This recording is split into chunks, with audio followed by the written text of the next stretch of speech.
Marami talaga tayong maggamitan nitong ating caramel sauce. Dito sa aming bakery, ito po yung pinapalaman po namin sa aming classic ensaymada. At ito po yung kadalasan na nilalagay po sa mga cake. At hindi na po tayo dito magluto ng condensed milk na napakatagal naman lutuin para maging dulce de leche or maging caramel. Napakadali lang itong lutuin mga palangga, kaya umpisahan na po natin. So dito sa ating pan ay maglagay lang po ako ng 1 cup ng ating white sugar. At tunawin lang po natin yan, wag lang po natin itong haluin, hintayin lang po nating mag-caramelize yung ating sugar. Mahina lang po yung apoy na kailangan natin dito para po hindi masunog yung ating asukal.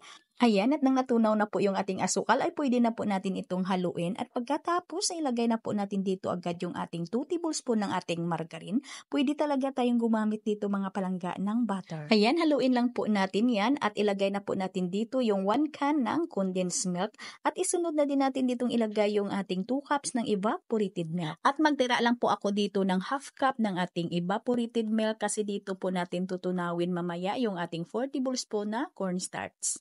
And then, haluin lang po talaga natin yan.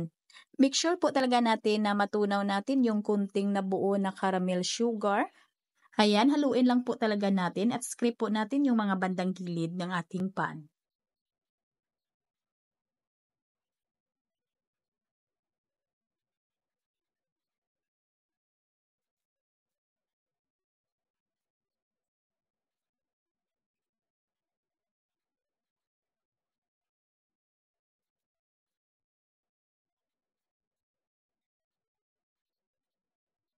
Ayan ang mga palangga, hintayin lang po natin itong kumulo bago po natin dito ilagay yung ating cornstarch. Ito pong tinira natin kanina na half cup ng evaporated milk. Dito po natin ilagay yung ating 4 tablespoon na cornstarch. Dito po natin tunawin. At pahinaan muna natin yung apoy ng ating kalan kasi kumukulo na yung ating caramel sugar. Ay aawas na siya. Kung gusto ninyo na malapot yung ating caramel sauce ay 4 to 5 tablespoon pong ilagay natin na cornstarch. At kung gusto nyo naman na medyo malabno po yung inyong caramel sauce ay maglagay kayo ng 2 to 3 tablespoon na cornstarch. Ayan, haluin lang po natin yan hanggang sa ito'y lumapot. Ayan, at nang lumapot na ay haluin pa natin ito ng mga 2 minuto. O di ba mga palangga, napakadali lang po talagang gawin. Madali lang po itong lutuin. Meron na po tayong masarap, matagal masira na caramel sauce. Ayan, napakakinis po ng ating caramel sauce. Pwede po natin itong salain pa para maging makinis na makinis talaga.